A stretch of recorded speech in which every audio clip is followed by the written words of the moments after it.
പ്രവാസി ടോക്ക് ഷോയിലേക്ക് എല്ലാവർക്കും സ്വാഗതം. ഇന്നത്തെ നമ്മുടെ ടോപ്പിക് പുരുഷന്മാരുടെ സമൂഹത്തിലത്തെ പ്രാധാന്യം കുറഞ്ഞുകൊണ്ടിരിക്കുകയാണോ, അതാണ് ഇന്നത്തെ ടോപ്പിക്. ഇന്നത്തെ നമ്മുടെ guest Rahul Easwar, common voice Arun Vijayan. Hi all, welcome to show. Hi Rahul, നമസ്കാരം. എന്തുണ്ട് വിശേഷം? തിരക്കിലാണോ? അയ്യോ, മ്യൂട്ടായി. ഓക്കെ.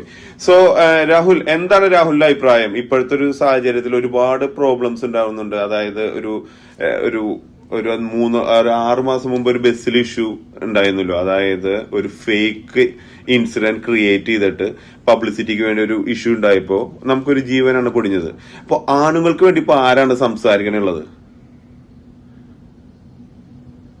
നമ്മൾ എല്ലാരും ആണുങ്ങൾക്ക് വേണ്ടി സംസാരിക്കണം. കാരണം നമ്മുടെ സമൂഹത്തിൽ സ്ത്രീകൾക്കും പുരുഷന്മാർക്കും അവരവരുടേതായ പ്രസക്തമായ സ്ഥാനമുണ്ട്. ഞാൻ ഒരു മിനിറ്റ് എടുത്ത് പറയാം.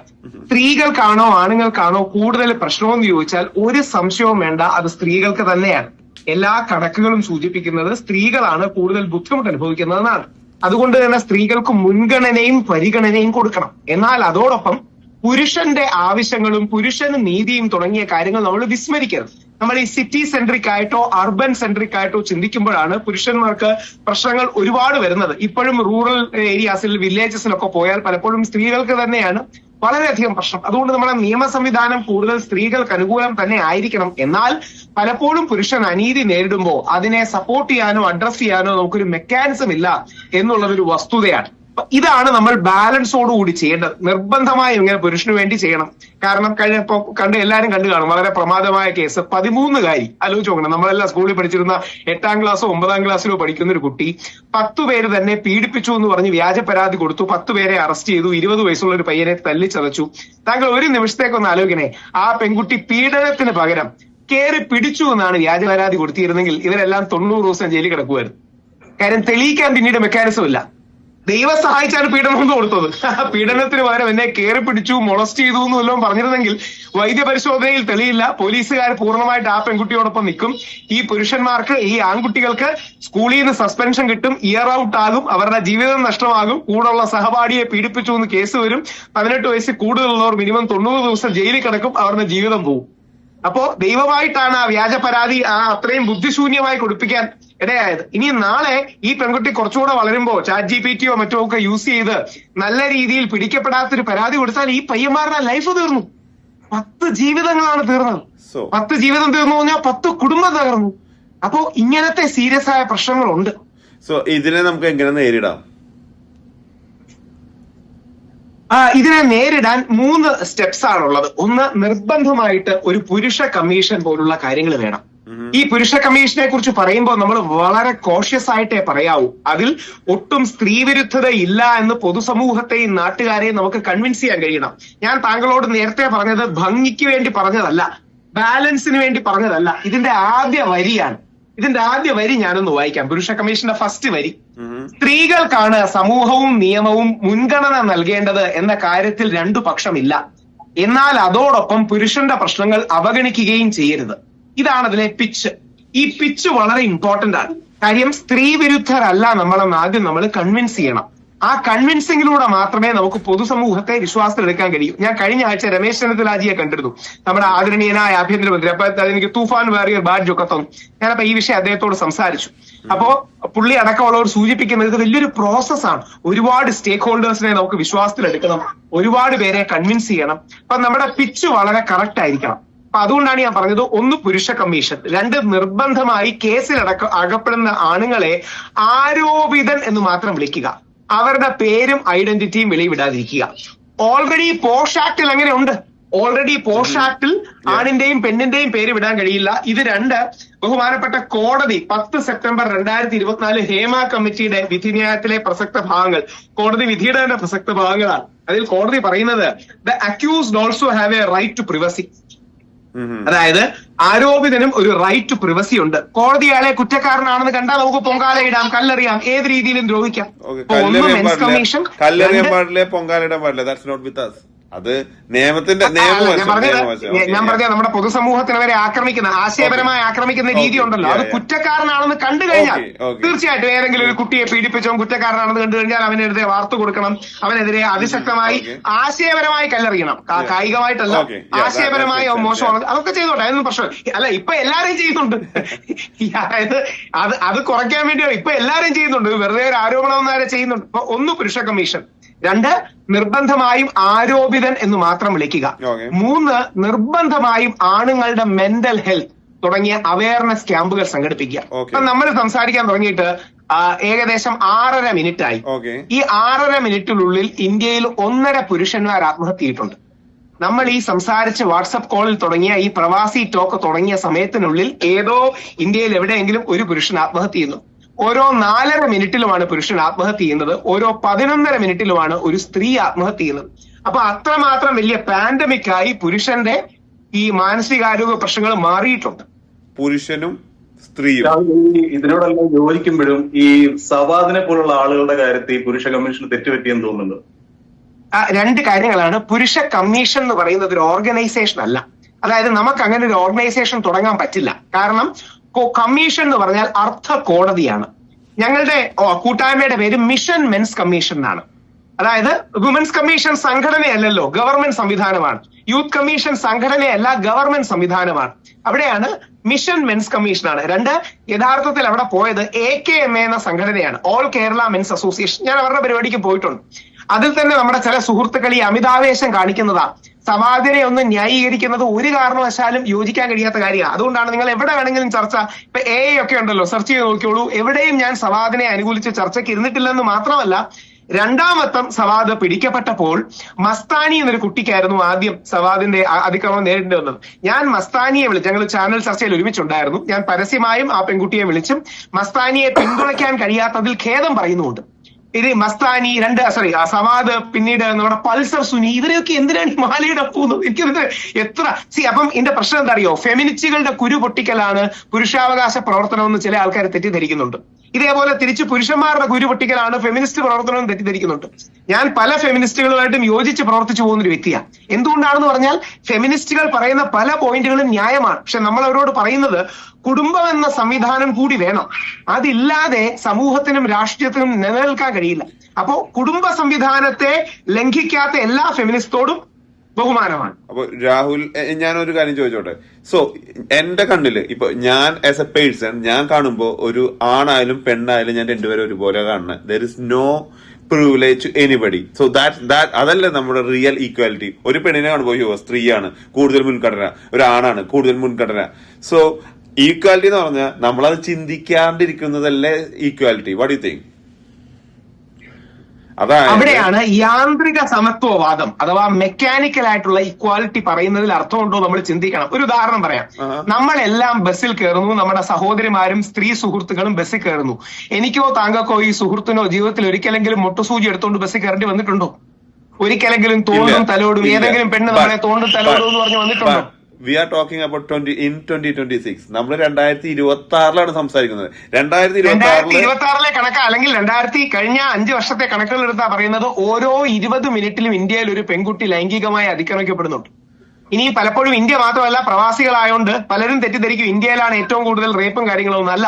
സൗത്ത് ആഫ്രിക്കയിലാണ്, ഇംഗ്ലണ്ടിലും അമേരിക്ക പോലുള്ള രാജ്യങ്ങളിലുമാണ് പ്രപ്പോർഷനേറ്റ്ലി ഇന്ത്യക്കാൾ കൂടുതൽ റേപ്പ് കേസുകൾ ഉണ്ടാകുന്നത്. ഇന്ത്യയിൽ ഒരു 10% അണ്ടർ റിപ്പോർട്ടിംഗ് ഉണ്ടെന്ന് എടുത്താലും ഇത് ഇടത് രംഗത്തെ അല്ലെങ്കിൽ ലെഫ്റ്റ് ലിബറൽ രംഗത്തെ ഏറ്റവും വലിയ ബുദ്ധിജീവികളിൽ ഒന്നായ സാക്ഷാൽ അമർത്യ സെൻ ഇതിനെക്കുറിച്ചൊരു കണക്ക് സൂചിപ്പിക്കുന്നുണ്ട്. അപ്പൊ ഇക്വാളിറ്റി എന്ന് പറഞ്ഞാൽ യാന്ത്രിക സമത്വമല്ല. നമ്മൾ കണ്ണടച്ചിരുട്ടാക്കിയിട്ട് കാര്യമുണ്ടോ? നമ്മുടെ സഹോദരിമാർക്ക് നൂറ്റാണ്ടുകളുടെ ഒരു ബാഗേജ് ഉണ്ട്. അതായത് നമ്മുടെ സ്ത്രീജനങ്ങൾക്ക്, പെൺകുട്ടികൾക്ക് നൂറ്റാണ്ടുകളുടെ ഒരു ബാഗേജ് ഉണ്ട്. അവർക്ക് പല രംഗത്തും പിന്നിലാണ്. അപ്പോ അവർക്ക് സപ്പോർട്ട് കൊടുക്കണം എന്ന് പറയുന്നത് ഇക്വാലിറ്റിയുടെ ഭാഗമാണ്.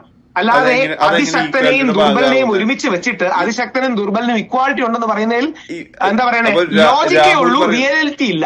രാഹുൽ പറയുന്നത് സ്ത്രീകൾ ദുർബലയാണെന്നാണ്. ഇപ്പോഴത്തെ സാഹചര്യത്തിൽ, ഇപ്പോഴത്തെ സൊസൈറ്റിയിൽ സ്ത്രീകൾ ദുർബലയാണോ? ലോകത്തിലെ ഏത് സൊസൈറ്റി, ഇന്ത്യ മാത്രമല്ല ഏറ്റവും അഡ്വാൻസ് സൊസൈറ്റികൾ എടുത്തു നോക്കൂ.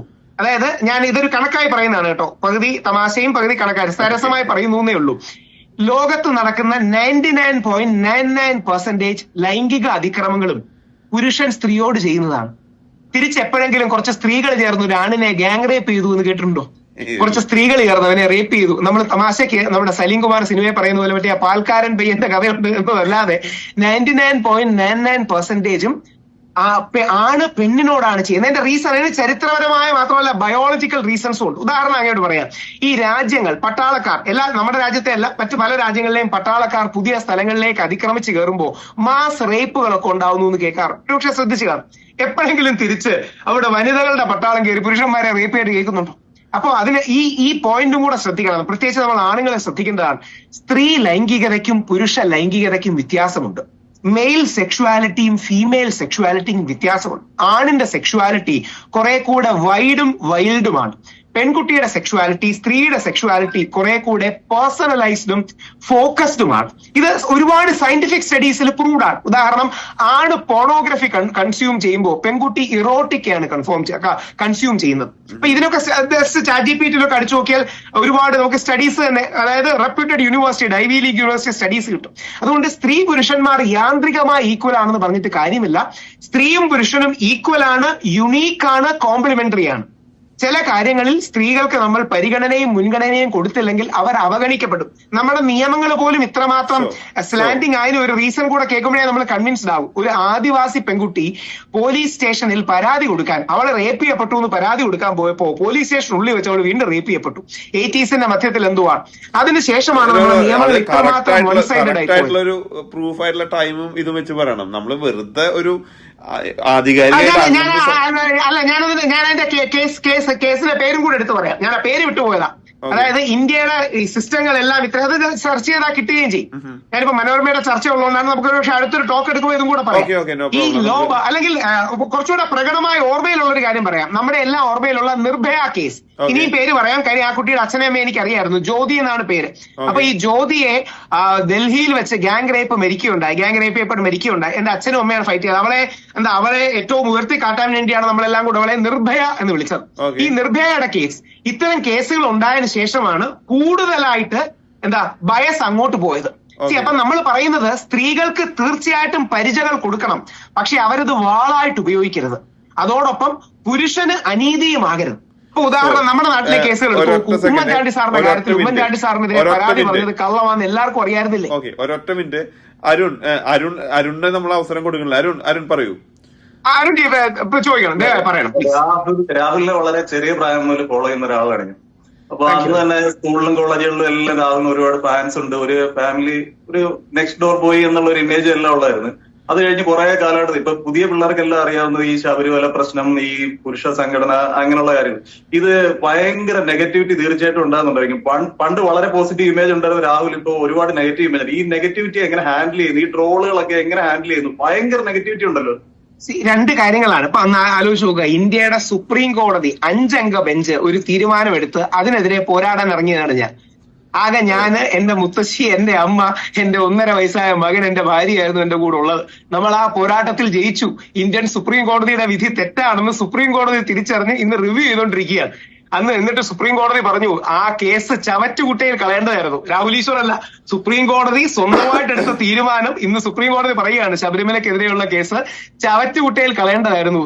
അതും ഒരർത്ഥത്തിൽ അതിലൊരു കൗതുകം കൂടെ പറയാം, ഒരു പെട്ടെന്ന് നിങ്ങൾക്ക് കണക്ട് ചെയ്യുന്ന കൗതുകം. അതും ഒരു പുരുഷാവകാശ പ്രശ്നം കൂടിയാണ് ഇൻ കോട്ട്സ്. കാര്യം അയ്യപ്പൻ എന്ന പുരുഷന്റെ നൈഷ്ഠിക ബ്രഹ്മചാരിയുടെ അവകാശങ്ങൾക്ക് വേണ്ടിയുള്ള പോരാട്ടമാണ് ആലങ്കാരികമായി പറഞ്ഞാൽ. അപ്പൊ ഇത്തരം വിവാദമായ വിഷയങ്ങളിൽ ഏർപ്പെടുമ്പോൾ വ്യത്യസ്ത അഭിപ്രായങ്ങൾ കണ്ടേക്കാം. പക്ഷേ നമ്മൾ പറയുന്നത് സത്യമാണ്, കാലം തെളിയിച്ചു എന്ന് മാത്രമാണ് പറയാൻ ആഗ്രഹിക്കുന്നത്. ഞാൻ ചോദിക്കുന്നത് ആ നെഗറ്റിവിറ്റി എങ്ങനെ ഹാൻഡിൽ ചെയ്യും? ഇപ്പൊ സാധാരണക്കാരനായിട്ടുള്ള ഒരു മനുഷ്യനെങ്കിൽ ഇത്രയും നെഗറ്റിവിറ്റി, ട്രോളുകൾ ഇതൊക്കെ വരുമ്പോൾ ശരിക്കും തളർന്ന്, പിന്നെ സോഷ്യൽ മീഡിയയിൽ തന്നെ രാഹുലിനെ ഒരുപാട് പോലീസ് സ്റ്റേഷനിൽ കയറേണ്ട അനുഭവങ്ങളുണ്ടായി, ഒരുപാട് പ്രശ്നങ്ങളുണ്ടായി. അത് അത്രയൊക്കെ ഒരു ഞാൻ കഴിഞ്ഞ പിണറായി ഗവൺമെന്റിന്റെ 10 വർഷത്തിൽ എന്നെ 4 or 5 തവണ അറസ്റ്റ് ചെയ്ത് ഏകദേശം 35-40 ദിവസം ഞാൻ ജയിലിൽ കിടന്നു. പക്ഷെ ആ കോസുകളെല്ലാം വിജയിച്ചു എന്നുള്ളത് എനിക്ക് സന്തോഷമുണ്ട്. ഞാൻ ഫൈറ്റ് ചെയ്യാൻ ഇറങ്ങിയ കോസുകളെല്ലാം വിജയിച്ചു. ഒന്ന് സുപ്രീം കോടതിയുടെ 5 അംഗ ബെഞ്ചിന്റെ വിധിയിലായിരുന്നു, 2 ഈ പുരുഷാവകാശ കാര്യങ്ങളായിരുന്നു. ശ്രീ ദിലീപേട്ടന്റെ, അങ്ങ് കേട്ടുകാണ്, ഞാൻ ഏറ്റവും ചീത്ത കേട്ടാണ് ശ്രീ ദിലീപിന്റെ വിഷയത്തിൽ ആദ്യം മുതലേ ഞാനടക്കം പറഞ്ഞിരുന്ന വാദഗതികൾ പൂർണ്ണമായി സത്യമാണെന്ന് കോടതി എണ്ണി പറഞ്ഞു. പോലീസുകാർ വ്യാജ ഫോട്ടോഷോപ്പ് അടക്കം ചെയ്തതാണ്. ഇനി നിങ്ങൾ അറിയേണ്ടതേ, അന്ന് പോലീസുകാർ 8 വർഷം മുമ്പ് വ്യാജ ഫോട്ടോഷോപ്പ് ചെയ്തു. ഇന്ന് AI കാലമാണ്. ഈസി ആയിട്ട് ഒരാളെ കൊടുക്കാൻ ഒരു ബുദ്ധിമുട്ടുമില്ല. ഒരു ഫോട്ടോ കിട്ടിയിട്ട് കോടതിയിൽ പോലീസ് പറയും ഞങ്ങൾക്കൊരു ഫോട്ടോ ലഭിച്ചിട്ടുണ്ട്, ഇത് കിട്ടാനായിട്ട്, അതായത് ഇത് ചെക്ക് ചെയ്യാനായിട്ട് 1 മാസം കൂടി ഇയാളെ ജയിലിലിടണമെന്ന്. ഇങ്ങനെ നമ്മളടക്കം പിടിക്കപ്പെടും.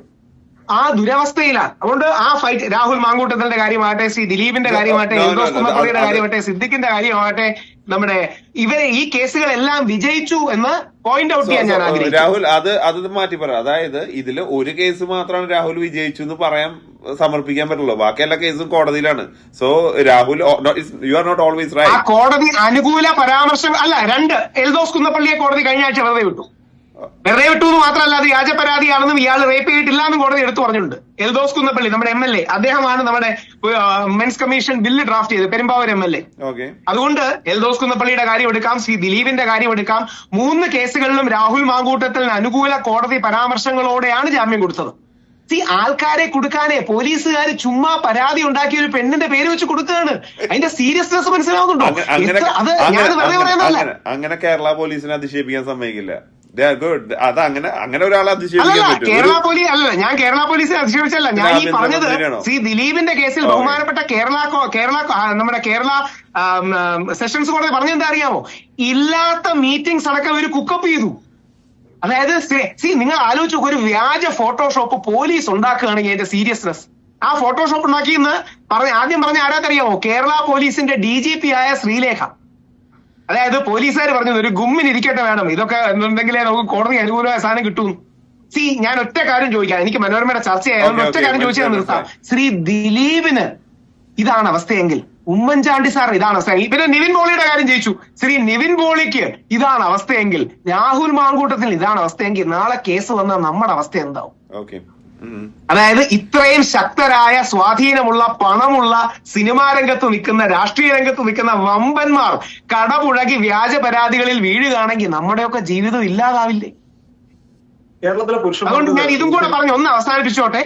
ഈ ഒറ്റ കാര്യം കൂടി, നമ്മുടെ മകൻ, നമ്മുടെ അച്ഛൻ, നമ്മുടെ സഹോദരൻ ജയിലിൽ നിന്ന് ഒരു വ്യാജ പരാതി അകലത്തിൽ മാത്രമാണ്. നമ്മുടെ അച്ഛൻ, നമ്മുടെ മകൻ, നമ്മുടെ സഹോദരൻ ജയിലിൽ നിന്ന് ഒരു വ്യാജ പരാതി അകലത്തിൽ മാത്രമാണ്. ദീപകിന്റെ ജീവൻ എടുത്തു ഇതേപോലൊരു വ്യാജ ആരോപണത്തിൽ. നമുക്ക് അങ്ങനെ ഒരുപാട് ദീപക്കുമാരെ രക്ഷിക്കണം. അത്തരം കാര്യങ്ങൾക്ക് ഈ കോൺവെർസേഷൻ ഗുണകരമാവട്ടെ. അരുൺ എന്തെങ്കിലും പറഞ്ഞു നമുക്ക് വൈൻഡ് അപ്പ് ചെയ്യാം, പറയാൻ വന്നത് ഫിനിഷ് ചെയ്താ. അല്ല, ഈ അച്ഛൻ, രാഷ്ട്രീയ നേതാവ്, ഭർത്താവ്, ഇതിനകത്ത് ഏതിലാണ് കൂടുതൽ ഉത്തരവാദിത്തങ്ങൾ ഉള്ളതായിട്ട് തോന്നിയിട്ടുള്ളത്? അല്ല, അതായത് രാഹുൽ എല്ലാവർക്കും ഒരേപോലെ ഉത്തരവാദിത്വം ഉണ്ട്. പക്ഷെ നമുക്ക് നമ്മുടെ അമ്മയും പെങ്ങളോടും മാത്രമല്ല, അച്ഛനോടും സഹോദരനോടും കൂടി ഒരു ഉത്തരവാദിത്വമുണ്ട്, മകനോടും ഉത്തരവാദിത്വമുണ്ട്.